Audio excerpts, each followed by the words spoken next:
Seguiremos en el día de hoy aportando las correspondientes explicaciones sobre la importancia y trascendencia del gnosticismo. Aida, nos vemos en la necesidad de aclarar que sin previa información sobre la antropología gnóstica sería algo más que imposible el estudio riguroso de las diversas piezas antropológicas de las culturas azteca, tolteca, maya, egipcia, etcétera, etcétera. En cuestiones de antropología profana, dispénseme la similitud, si se quiere conocer resultados, se observará que son limitados y sin aportación práctica para todos nosotros los humanos. Los códices mexicanos, papiros egipcios, ladrillos asirios, rollos del Mar Muerto, extraños pergaminos, así como ciertos templos antiquísimos, sagrados monolitos, viejos jeroglíficos, pirámides, sepulcros milenarios, etcétera, ofrecen en su profundidad simbólica un sentido gnóstico que definitivamente escapa a la interpretación literal y que nunca ha tenido un valor explicativo de índole exclusivamente intelectual. El racionalismo especulativo, en vez de enriquecer el lenguaje gnóstico, lo empobrece lamentablemente, ya que los relatos gnósticos escritos o alegorizados en cualquier forma artística se orientan siempre hacia el ser en el espíritu, en el íntimo. Bien saben los divinos y los humanos que el silencio es la elocuencia de la sabiduría. Por eso los simbolismos gnósticos tienen un fondo esotérico trascendental que en silencio dice mucho.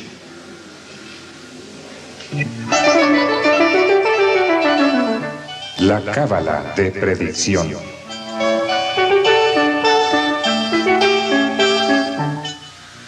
Mucho se ha escrito en revistas como Duda, Testimonios de lo Insólito y otras más que circulan en la actualidad, dando una gran variedad de explicaciones y hasta contradictorias afirmaciones sobre el enigma de la esfinge egipcia. Díganos usted, doctor, como conocedor de estas ciencias antropológicas, ¿cuál es el enigma que encierra la esfinge? Interesante pregunta. La esfinge ciertamente simboliza los grandes misterios esotéricos de la antigüedad. Las garras del león representan el fuego, las alas representan el aire, la cabeza de hombre representa el agua, las patas del toro representan la tierra. Antiguamente la esfinge estaba coronada con una corona de 9 puntas para simbolizar la 9ª esfera, es decir, los misterios del sexo. En el fondo, la esfinge representa a los mismísimos misterios del sexo. Indubitablemente, la esfinge fue traída del Atlántico. Se le usó en la Universidad de Acaldana. Estuvo en el sur del África, que antiguamente se llamaba Grabonzo, y posteriormente se le estableció definitivamente en Egipto. El Colegio de la Esfinge se dedica a los misterios esotéricos de la naturaleza y del cosmos. Por eso es grandioso el Colegio de la Esfinge. Nostradamus se dice que estudió en el Colegio de la Esfinge. Todos los sabios de la antigüedad conocieron tal colegio.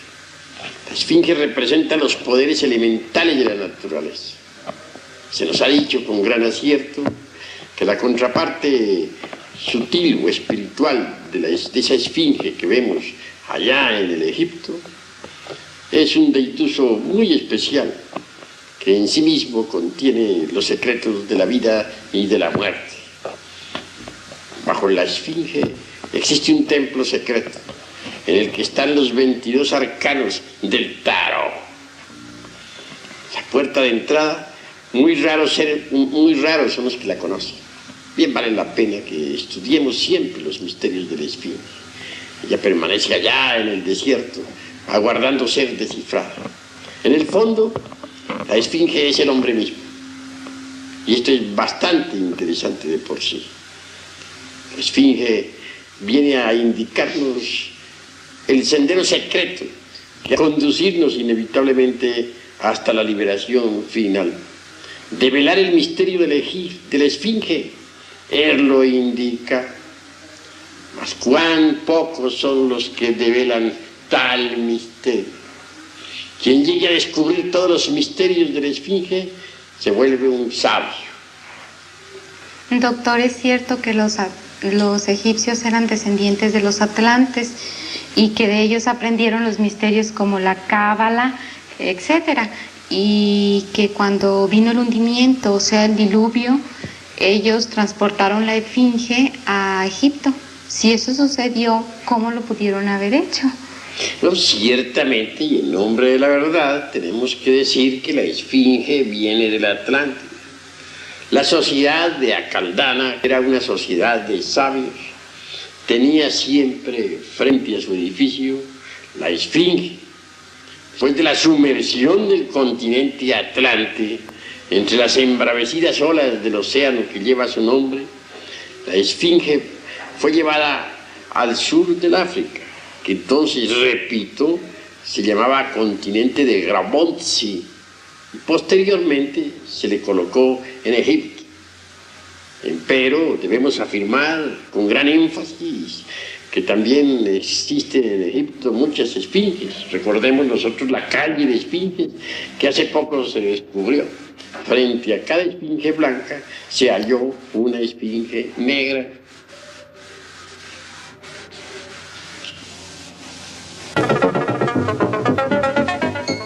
Hermenéutica.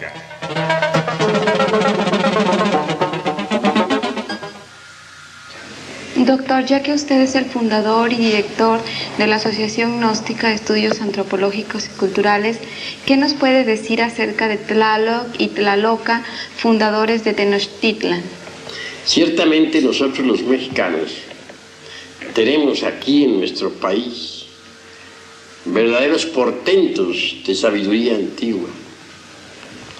Indudablemente, Tlaloc, el dios de la lluvia, es un deiduso que ciertamente existe, pero su verificación solo puede ser realizada por sujetos que hayan desarrollado los centros superiores del ser, es decir, la clarividencia, la intuición, la clariaudiencia, etc. Tlaloc, para los esoteristas, viven normalmente en el mundo de las causas naturales. El Tlalocan es precisamente un paraíso molecular, existente en la quinta coordenada. Los antiguos bien sabían de tal paraíso. En el Tlalocan están las criaturas de las aguas, que obedecen a Tlaloc. Quiero referirme a los elementales de las aguas, citados por Felipe Teofastro Bombastro de Ongein, Aureola Paracelso. Así pues, que todos esos deitusos de nuestro país tienen existencia real. En el fondo vienen a simbolizar exactamente lo mismo que las deidades cristianas. Recordemos que en el cristianismo tenemos ángeles, arcángeles, serafines, etcétera, etcétera, etcétera.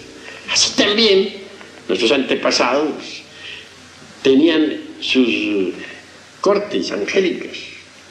Incuestionablemente todos los deitusos de nuestros antepasados eran ángeles, son los mismos ángeles del cristianismo. Bien vale la pena que reflexionemos en todo eso.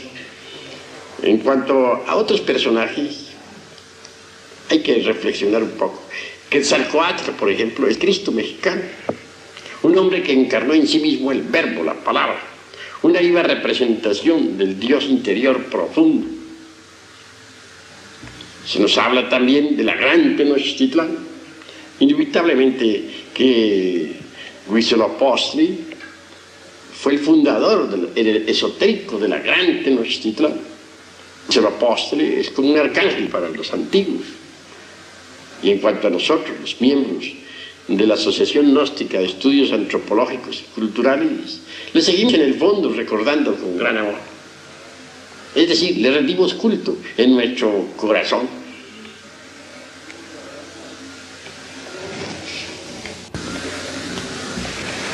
Dice una frase muy común y muy conocida por todos: ¿qué fue primero, el huevo o la gallina? Esta frase se relaciona con la siguiente pregunta: Dicen que los mayas y los aztecas fueron los iniciadores de las civilizaciones griega, china, egipcia, también inclusive la tibetana.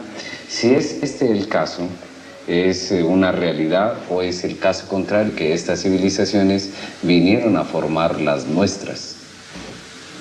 Bueno, está interesante la pregunta. Para mi modo de ver y de entender, los mayas tienen su raíz en el continente sumergido Atlántico, enorme continente que otrora existiera en el océano que lleva su nombre. Los mayas entonces tuvieron una poderosa cultura. Antes de la sumersión de ese viejo continente, acaecida con el famoso diluvio universal, citado en tantas escrituras religiosas, los mayas emigraron, ya hacia el Tíbet, ya hacia la India, ya hacia el Egipto, ya hacia Guatemala y Centroamérica, o Yucatán, etc.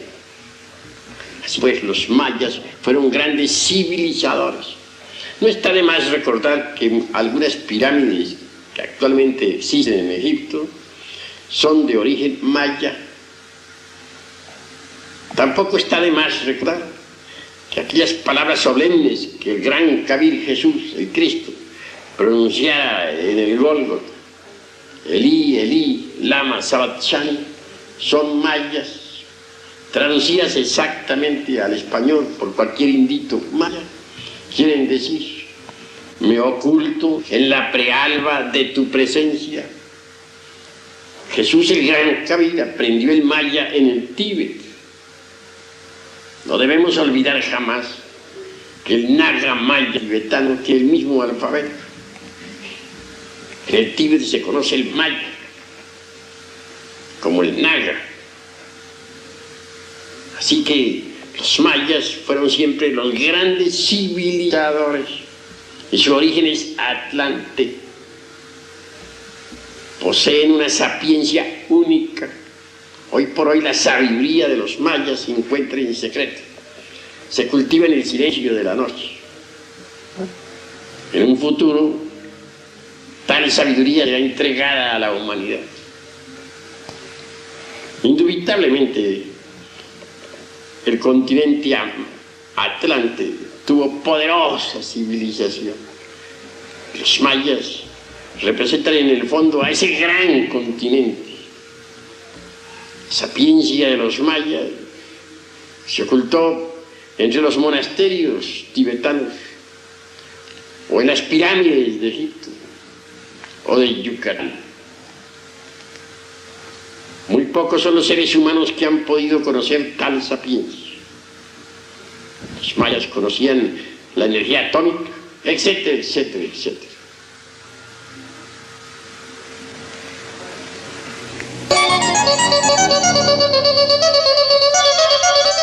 El cosmos y usted.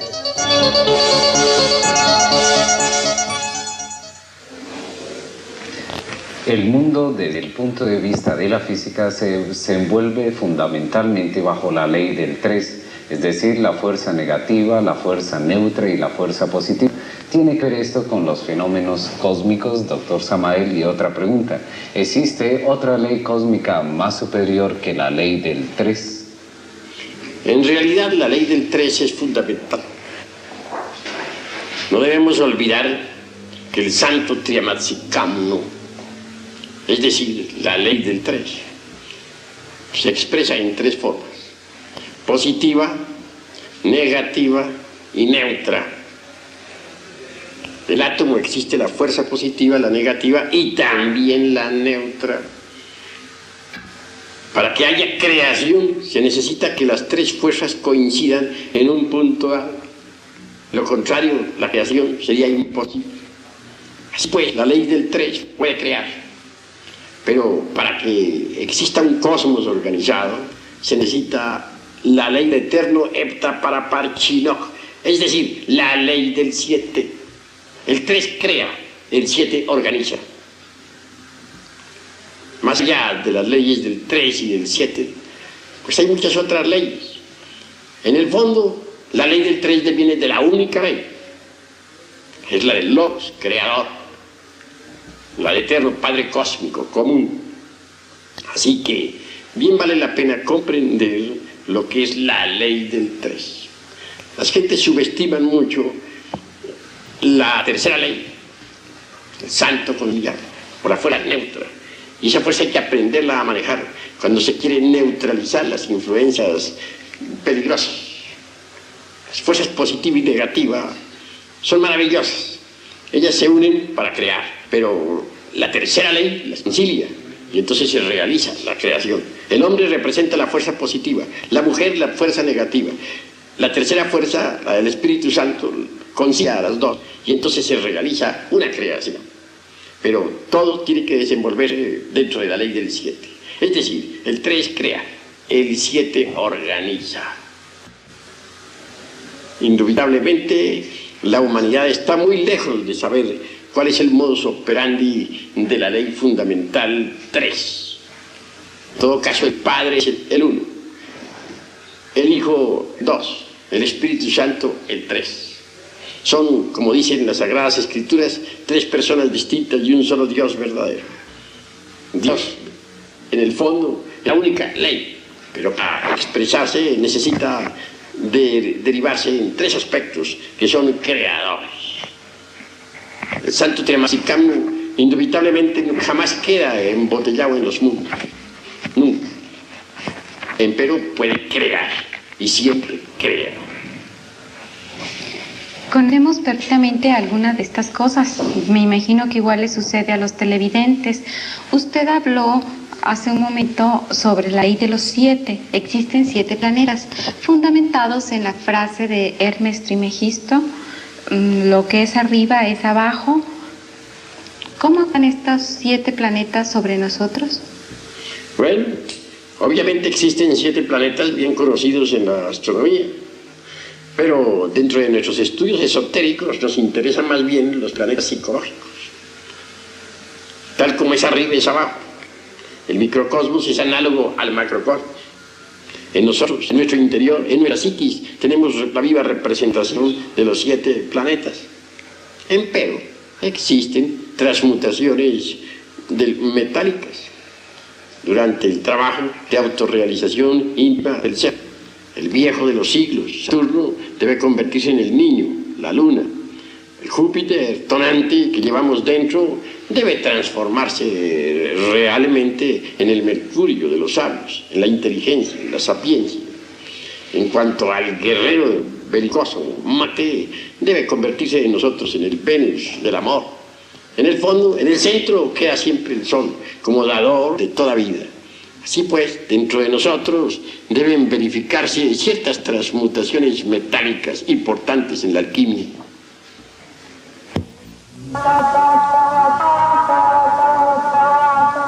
Diálogos extraños. Uno de los escritores más... Diálogos extraños. Uno de los escritores más famosos esotéricos ha sido Lobsang Rampa, que ha escrito sobre viaje astral. Todas las juventudes actuales lo comentan mucho, pero hablan solamente de la parte práctica y vivencial. Doctor, queríamos preguntarle que nos aclare definitivamente si el viaje astral es algo intelectual o es algo eminentemente práctico. Con el mayor gusto contestaré, Aida. Ciertamente, el viaje astral es una realidad, como lo dice Mártir Lobsang Rampa. El hombre auténtico, incuestionablemente, posee un cuerpo astral. Este es un cuerpo maravilloso, extraordinario, y sabe usarlo a voluntad. La parte práctica de esta cuestión es muy fácil. Hallándose uno en un estado de transición existente entre vigilia y sueño, suavemente puede levantarse de su lecho con gran naturalidad. Entonces verá con asombro que el cuerpo físico queda en la cama dormido. Ya fuera de la forma densa, uno puede viajar a través del espacio, dirigirse a otro planeta, investigar los misterios de la vida y de la muerte, ponerse en contacto con los seres inefables, etcétera, etcétera, etcétera. En todo caso, lo importante sería aprovechar el estado de transición existente entre la vigilia y el sueño. Y al levantarse, hacerlo con gran naturalidad. No se trata de levantarse mentalmente o intelectualmente, como dices tú, sino realmente. Lo que estoy diciendo debe traducirse en hechos. Obviamente, durante el estado de transición existente entre vigilia y sueño, las conexiones que unen el cuerpo astral al cuerpo físico quedan sueltas. Y por lo tanto, al levantarse en ese momento, se producirá el desprendimiento del astral. Este libre puede viajar a través del espacio y dentro de él mismo, indubitablemente, estará la conciencia. Sí, pues, conscientemente podemos viajar a través del espacio estrellado. Esto es muy fácil. Es cuestión únicamente de poner atención al estado existente entre vigilia y sueño. Eso es todo. Otra pregunta más ahí con relación a todo ello. Se sabe perfectamente que el viaje astral se realiza en el mundo de los sueños. Bueno, sabiendo ello, también nos preguntamos en estos momentos a dónde van ese grupo de personas o a dónde han ido ese grupo de personas que han desaparecido en el Triángulo de las Bermudas, o famosamente conocido como el Triángulo del Diablo. ¿Van al plano astral o mundo de los sueños, o a qué lugar se dirigen específicamente? Bueno, ante todo debemos reconocer que existe la cuarta vertical, cuarta dimensión. En el citado triángulo puede uno perderse en la cuarta vertical. Es decir, en ese triángulo por ti citado, algunos aviones han perforado la cuarta dimensión, o mejor dicho, han entrado en la cuarta dimensión. En todo caso, es una puerta para entrar en la cuarta dimensión. El que penetra por tal puerta ostensiblemente queda viviendo en la cuarta vertical. En modo alguno debemos sorprendernos si afirmamos enfáticamente que en la cuarta dimensión existe una humanidad completamente paradisíaca. La hay, eso es cierto, aunque los escépticos no creen en estas cosas. Pero, ¿qué importa a la ciencia y qué a nosotros?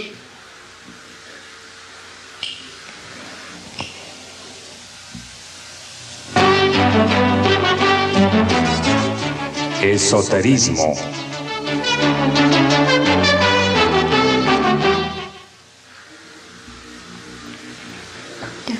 Doctor, finalmente he observado minuciosamente que tanto las esculturas mayas como los aztecas resaltan constantemente el simbolismo de la serpiente. ¿Cómo ve la antropología gnóstica este símbolo sagrado de las civilizaciones de Mesoamérica? Ciertamente que el símbolo de la serpiente es universal.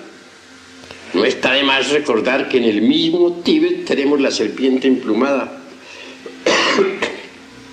Y obviamente, la serpiente es sagrada, representa la sabiduría divina. Indubitablemente, dentro de cada ser humano existe la energía creadora. Esta energía tiene que subir por la espina dorsal hasta el cerebro. Tal energía tiene poderes extraordinarios y asume ante el clarividente una forma completamente serpentina. Si la gente aprendiera a transmutar su energía creadora, se transformaría totalmente. La serpiente sagrada nos da la sabiduría. La sabiduría de la serpiente es poderosa. Se dice de Quetzalcóatl que era una serpiente de sabiduría. Los hierofantes antiguos de Caldea, de Persia, se llamaban a sí mismos serpientes. Botán asegura en forma enfática que él entró por un hueco dentro del interior de la tierra. Dice que entró por un pasadizo secreto, por donde solamente pueden entrar las serpientes. Botán mismo exclama diciendo: soy una serpiente. Así también exclamaban los celtas y los druidas. Así que la serpiente es un poder neoflamígero que está relacionado íntimamente con el sexo y que los indostanes llaman Kundalini. Sube por el canal medular espinal de la secta gnóstico hasta el cerebro, cuando uno ha caminado por la senda de la más perfecta castidad. Entonces resplandece maravillosamente dentro del aura del universo. La serpiente tiene poder para darnos la sapiencia. Bueno, doctor, son sus declaraciones y conocimientos que nos ha venido aportando a través de estos programas. Se los agradecemos intensamente. Creo que es todo por la noche de hoy. Se despiden de ustedes Aida Berliavsky y Fernando Salazar, invitándolos nuevamente y cordialmente a nuestras conferencias aquí en San Luis Potosí, en Mariano Otero 626. Muy buenas noches. Buenas noches. Buenas noches. La cábala de predicción.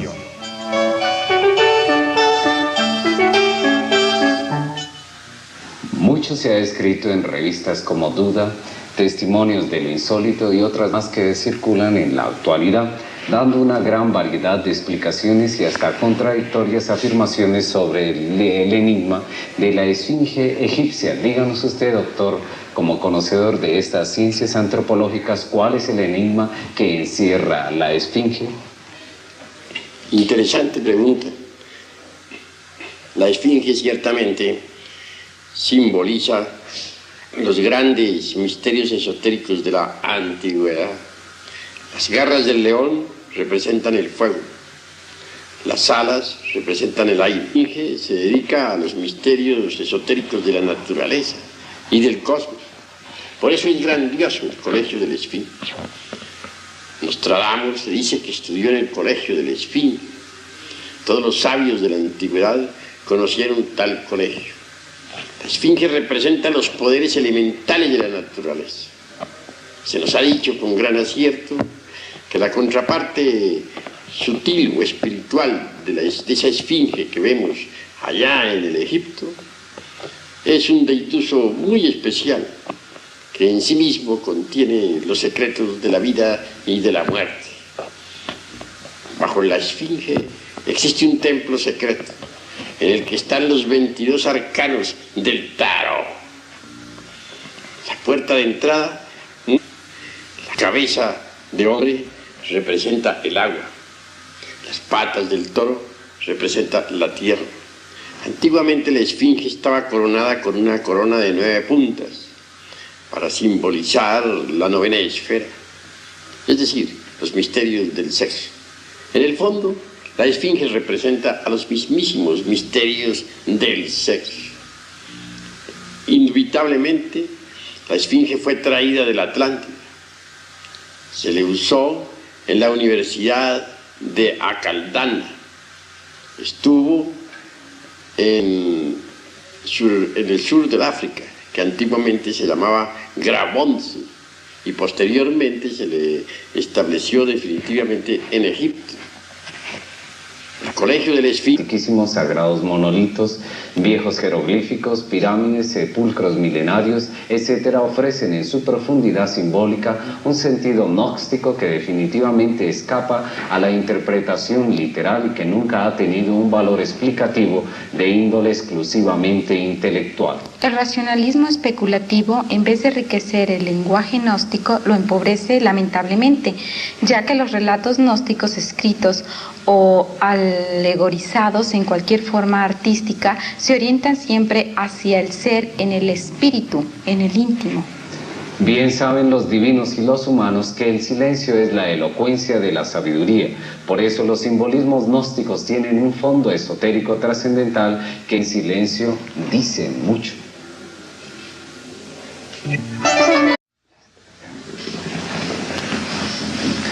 Seguiremos en el día de hoy aportando las correspondientes explicaciones sobre la importancia y trascendencia del gnosticismo. Aida, nos vemos en la necesidad de aclarar que sin previa información sobre la antropología gnóstica sería algo más que imposible el estudio riguroso de las diversas piezas antropológicas de las culturas azteca, tolteca, maya, egipcia, etcétera, etcétera. En cuestiones de antropología profana, dispénseme la similitud, si se quiere conocer resultados, se observará que son limitados y sin aportación práctica para todos nosotros los humanos. Los códices mexicanos, papiros egipcios, ladrillos asirios, rollos del Mar Muerto, extraños pergaminos, así como ciertos templos antiguos